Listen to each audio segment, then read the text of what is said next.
പൊട്ടറ്റോയുടെ ചെടി ഇല്ലാതെ എവിടുന്ന കിഴങ്ങ് കിട്ടുന്നതെന്ന് ചോദിക്കുന്നവർക്ക് ഞാൻ ചെടി കാണിച്ചു തരാവേ. അതൊരു വലിയ ചീത്തപ്പേരല്ലേ. പൊട്ടറ്റോ കുഴിച്ചിട്ടിട്ട് മാന്തി എടുക്കുക എന്നൊക്കെയാ പറയുന്നത്. പൊട്ടറ്റോ മാന്തി എടുക്കാന്ന്. ഇത് കണ്ടോ, ഇതിപ്പോ ചെടി ഇവിടെ നിൽപ്പുണ്ടേ. ഇത് കണ്ടോ, ഇതാ പൊട്ടറ്റോയുടെ ചെടി. ഇത് ഇന്നലെ അപ്പൂസ് ഇതിന്റെ മുകളിൽ ഇവിടുന്ന് അപ്പൂസ് മാന്തി എടുത്തതാ. ഇതിന് മുകളിൽ ഇത് പൊങ്ങി നിൽക്കുകയായിരുന്നു. പിന്നെ ഇത് കിളുക്കുകയും ചെയ്യുമായിരുന്നുകൊണ്ട് അവൻ കണ്ടപ്പോൾ അവൻ എടുത്ത പൊട്ടറ്റോസാണ് ഇത്, ഈ ചെടിയിൽ നിന്ന്. ഇനി നമുക്ക് ഈ ചെടിയുടെ അടിയിൽ നോക്കാം.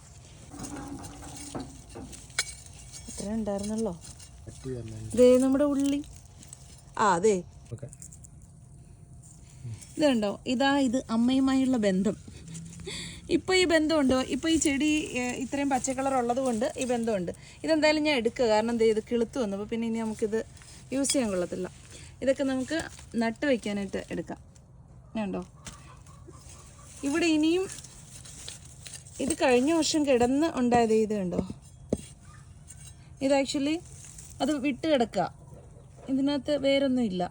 പക്ഷെ ഇത് മണ്ണിൽ കിടന്നാൽ, ഞാനിങ്ങനെ സെർച്ച് ചെയ്തപ്പോൾ കണ്ടത്, മണ്ണിൽ കിടന്നാൽ ഇത് കുറച്ചും കൂടെ ഫേമായിട്ട് കുറച്ചും കൂടെ ലോങ് ടൈമിൽ സൂക്ഷിക്കാൻ പറ്റുമെന്ന് അറിയത്തില്ല. കുറച്ചുകൂടെ വളരുകയും ചെയ്യുമെന്ന്. കുറച്ച് ജസ്റ്റ് അതിൻ്റെ ഫുൾ സൈസിലോട്ട് അത് എത്തുന്നതും മണ്ണിലൊരു 2-3 ആഴ്ച ഇട്ടേക്കുന്നത് നല്ലതാണ്.